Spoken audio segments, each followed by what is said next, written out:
Simply Southern is produced by the Alabama Farmers Federation and made possible with the support of Alabama Farmers Cooperative.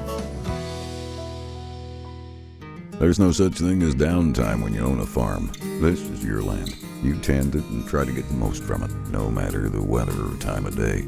It's been that way for generations. And for generations, your local quality co-op store has been there for you, with a full range of agriculture supplies and services, from feed to fertilizer, seed to grain storage, and the right hardware for any application.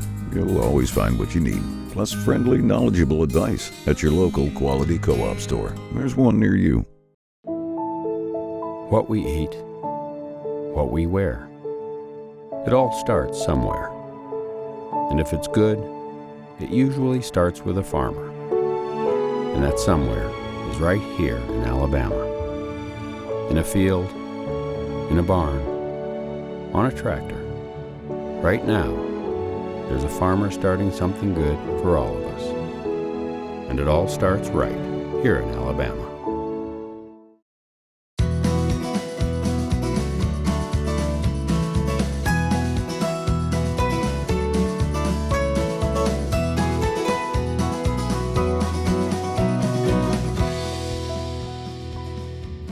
Hello and welcome to Simply Southern. I'm Mary Wilson. And I'm Kevin Worthington.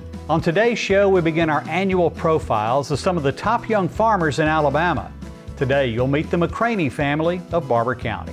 Want to be an opera star? Then Montgomery's the place to be. Each spring, you'll find both sopranos and Southern hospitality when the city hosts the Van Vocal Institute. Stacy Little of SouthernBite.com has about a dozen ears of corn fresh from the farm. He'll show you a way to prepare them that every true Southerner is sure to love, frying. But to start today's show, remember back to early 2020. A lot of restaurants were completely closed down due to the pandemic, and that meant all of us were spending more time in the kitchen cooking for our families. We definitely enjoyed a lot more home-cooked meals at the Worthington household. But for other folks, cooking at home meant learning a completely new skill and taste testing some questionable recipes. Like the Wilson household. The hot dogs and frozen pizza got old quick, but one South Alabama woman came to the rescue of novice cooks like me. Her name is Brenda Gantt, and she's quickly become a social media sensation. Retired teacher Brenda Gantt has always been known as a great cook. When her fellow church members begged her to host cooking classes, Brenda turned to social media. I was cooking dinner and I thought, well, hey, I think I know what I'm gonna do to get these people off my back. I'm gonna show them how to make biscuits, and I'm gonna video myself and I'm gonna put it on my personal Facebook, which all my church friends are on there, and I'll be done with this.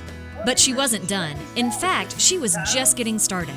She's now created her own Cooking with Brenda Gantt Facebook page that has more than 1 million followers in less than a year.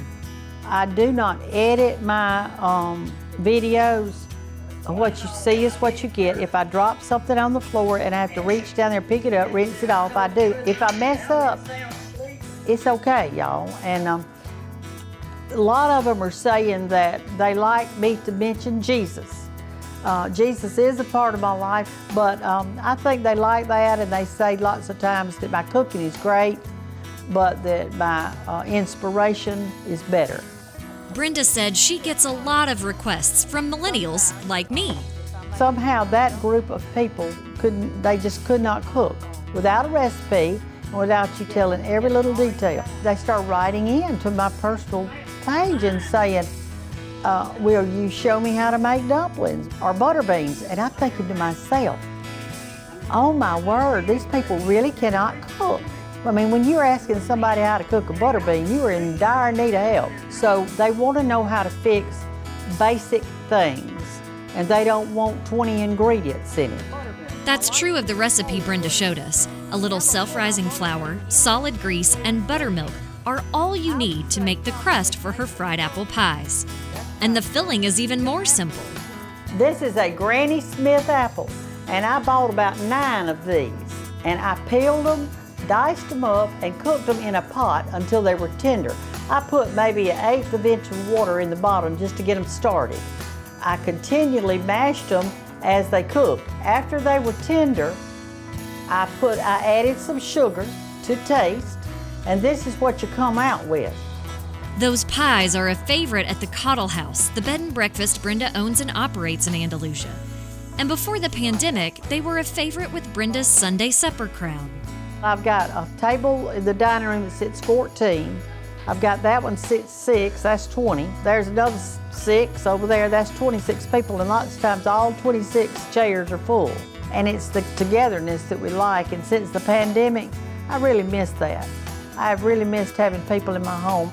But even during a pandemic, Brenda found a way to welcome people into her home. They're just breaking bread around a digital dinner table instead. Fried apple pies, anybody? We're gonna have a good time. We gave you just a little teaser there with Brenda's recipe for fried apple pies. Yeah, what's up with that? Now I want to see, I want Leanne to see all the steps to start making them. Well, you're in luck, or Leanne's in luck. You can watch the entire cooking segment over on our Facebook page. Just search for Simply Southern TV on Facebook. And then next week, whip up a batch of pies to enjoy while you watch Simply Southern. Brenda said they're good for breakfast or dessert. Sounds like a great plan. Plus, you can easily find all of her other cooking videos on Facebook. Just search for Cooking with Brenda Gantt. Every year, acclaimed opera singers travel to Alabama to offer guidance to the next generation of performers. Coming up on Simply Southern, we'll see how Montgomery is making a name for itself in the opera world.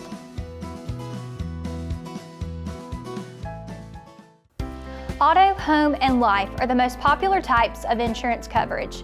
But do you know about umbrella insurance coverage? Umbrella insurance offers protection for situations when regular insurance may not be enough, including liability claims or lawsuit judgments. Be prepared when the unthinkable happens and ensure your family is covered. Visit alphainsurance.com to learn more about umbrella insurance. These Alpha Insights are proudly presented by Alpha Insurance. Wear long pants, long sleeve shirts, and closed-toed shoes. Don't be ticked. Use repellents with 20% DEET on skin and 0.5% permethrin on gear and clothing. Don't be ticked. Avoid sitting on rotten logs or stumps. Don't be ticked. Protect yourself from serious tick-borne illnesses and seek timely treatment to prevent long-term problems. No hunters were angered in the making of this film. Soybean is a very versatile product. We make crayons out of it. A lot of the combines you see rolling through the fields have a lot of plastic side panels that are made from a soy product. The soybeans that we grow on our farm mostly goes into chicken feed. Soybean production in Alabama employs over 10,000 people. We grow some of the best soybeans in the world. We go the extra mile to make sure when our name is stamped on it, we know it's the best product we can produce. You won't find many things more sacred than family recipes. It's part of our history, described as a pinch of this or a dash of that. Well, I come from a long line of folks who fry chicken by feel and make biscuits from memory, showing how much they love you with grease and flour. Well, Alpha cares like that too, making sure your insurance recipe is just right. Sean! Get a quote or find a local agent at alphainsurance.com. That's good.